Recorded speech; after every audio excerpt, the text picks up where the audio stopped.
Շնորհակալություն, պարոն Փաշինյան, վերջին շրջանում ձեր թիմակիցները ոչ մի առիթ բայց չեն թողնում անդրադառնալու համար լրագրողներին, կլինի դա ազգային ժողովի ամբիոն, ճեպազրույցներ, հարցազրույցներ, նոր պրոյեկտներով են հանդես գալիս եւ առաջին հաղորդումն էլ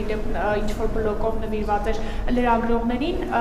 սա ձեր կողմից է տրվել հրահանգը թիրախավորելու անդրադառնալու լրագրողներին, այդ կերպ նաեւ մեսիջ հղելով լրատվամիջոցներին, որ հաջորդ գործընթացները հենց լինելու են լրագրողների նկատմամբ եւ լրագրողներ են կալանավորվելու եւ նաեւ խնդրում եմ անդրադառնալ Հովաննավանքում տեղի ունեցած միջադեպին պատարագի ժամանակ պետական պահպանության ծառայողը դուրս հանեց քաղաքացուն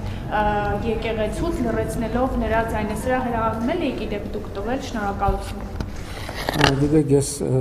սովոր չեմ մեկնաբանել իրավիճակներ որից տեղյակ չեմ ինչ որ դուք ասում եք լրագրողներին թիրախավորելու մասին Առաջին անգամ եմ լսում դրա մասին, չեմ կարող ոչ մի բան ասել, ամեն դեպս եթե առիթ լինի, ոչ թե առիթ լինի, կհետաքրքրվեմ, թե ինչի մասին է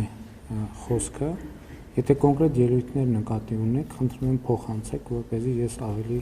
կոնկրետ իմանամ ինչի մասին է, իսկ գիտեք ես չեմ Գիտեք ձեր ասածը վերաբերվում է ճեպազրույցների, հաղորդումների եւ այլնի ես չեմ տեսել կոնկրետ իրավիճակ եւ հետեւաբար չեմ կարող մեկնաբանել։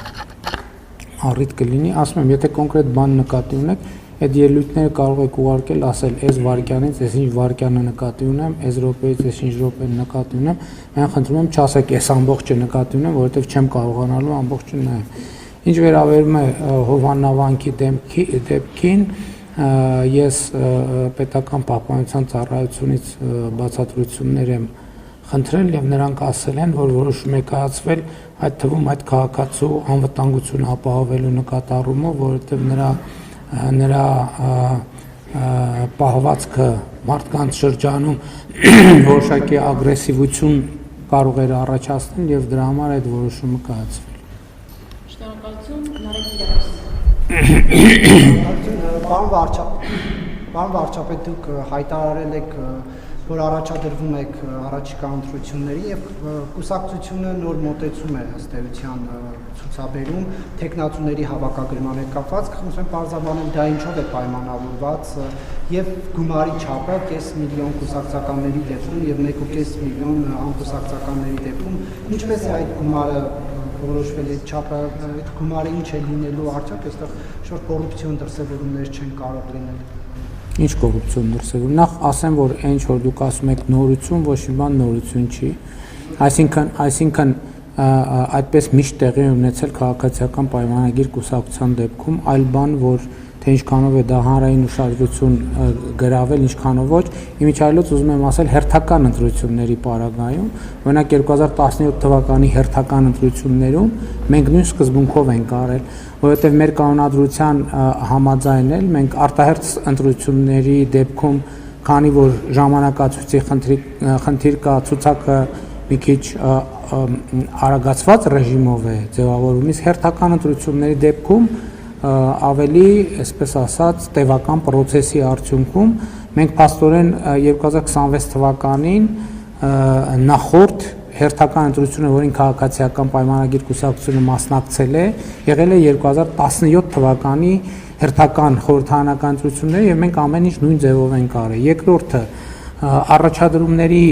վերաբերյալ տեխնացուները միշտ էլ այդ առաջադրման վճարը իրականացրել են, որովհետև մենք քարոզարշավ ենք, չէ, իրականացնելու։ Մենք պետքա նաև մեր ներդրում ունենանք, բավական ֆինանսավորելու։ Իհարկե մենք դրամահավաքել կկազմակերպենք եւ 17-ին էլ ենք կազմակերպել 15-ին էլ, բայց դա նաև նրա համար է, որ մենք որևէ մեկը եթե տեխնացություն է առաջադրում, պետքա նաև ֆինանսական ներդրում ունենա, ընդ որում պարտադիր չէ անձնական, որովհետև մեր սկզբունքը հետևյալն է, որ տեխնացու լինեն նշանակում է որոշակի առաջնորդություն։ Հետևաբար յուրաքանչյուրը կարող է կանխավարկածով իր միջավայրում, եթե անձամբ ինքը այդ որոշումը չի կայացում, իր միջավայրում դրամահավաք կազմակերպել, ընտանիքի անդամներ, ընկերներ եւ այդ ներդրումը անել։ Ինչու կուսակցականներին 500,000 դրամ, ոչ կուսակցականներին 1,500,000 դրամ, որովհետեւ կուսակցականները այս ընթացքում վճարել են անդամավճար, որպեսզի անհավասարություն չլինի, մենք հաշվարկել ենք մոտավորապես տարբերությունը, որ նույն վիճակին լինի, ներառյալ այս ընթացքում կուսակցականների վճարած անդամ վճարները, որպեսզի հավասար պայմաններ լինեն բոլորի համար։ Շնորհակալություն, Աննա Զախարյան, Վարչապետ, կխնդրեմ Ադրբեջանի տարածքով Հայաստան տեղափոխվող բեռների հետ կապված մի քիչ մանրամասնեք, առաջին խմբականակը փաստորեն գիշերը հասել է, ճանապարհին ինչքան կա, առաջիկա որոշակի ժամկետի համար պայմանավորվածություններ կան, թե չկան ու դա ինչքանով շարունակական կլինի եւ արդյոք միայն խոսքը ցորենի մասին է։ Գիտեք, քանի որ իրավիճակը անսպասելի եւ դինամիկ զարգացումներ են ունենում, ամեն օր բան է փոխվում, որտեղ ի սկզբանե նախատեսված էր, որ Ղազախստանից պետք է գա առաջին գնացքը, ընկալումն այն էր, բայց դրանից հետո պարզվեց, որ Ադրբեջանը նման հնարավորություն տալիս է նաև Ռուսաստանից եկող գնացքներին եւ հիմա Ռուսաստանից որոշակի ապրանքախմբերի այդ ճանապարհով Հայաստան արտահանելու վերաբերյալ ես գիտեմ, որ հայտեր են գեներացվում եւ ըստ էության ստացվում է, որ հոսքերը սկսում են վերադասավորվել եւ Ադրբեջանով Հայաստան հասնելու համար եւ մինչդեռ Ղազախստանի ի սկզբանե նախատեսված շարժակազմը դեռ տեղ չի հասել, այսինքն մինչեւ հիմնական առիթ հանդիսացած շարժակազմը տեղ հասնի, դրանից առաջ ենթադրում եմ, որ գուցե թե էլի շարժակազմեր լինել, նկատի ունեմ իրավիճակը անդադ փոխվում է, որովհետեւ նորանոր հայտեր են առաջանում, հիմա պետք է նաև գործնականում պարզվի, թե արդյոք հակառակ ուղղությամբ էլ ապրանքներ ինչպես են հոսելու, այսինքն Հայաստանից, Վրաստանով, Ադրբեջանով դեպի Ռուսաստան կամ Ղազախստան կամ այլ երկրներ եւ համոզված եմ, որ ժամանակի ընթացած տեղեկատվությունը հանրությունը այդ տեղեկատվությունը կիմանա եւ ես կարծում եմ, որ իրոք շատ մեծ եւ կարեւոր իրադարձություն է տեղի ունեցել եւ պիտի իմ գոհունակությունը կրկին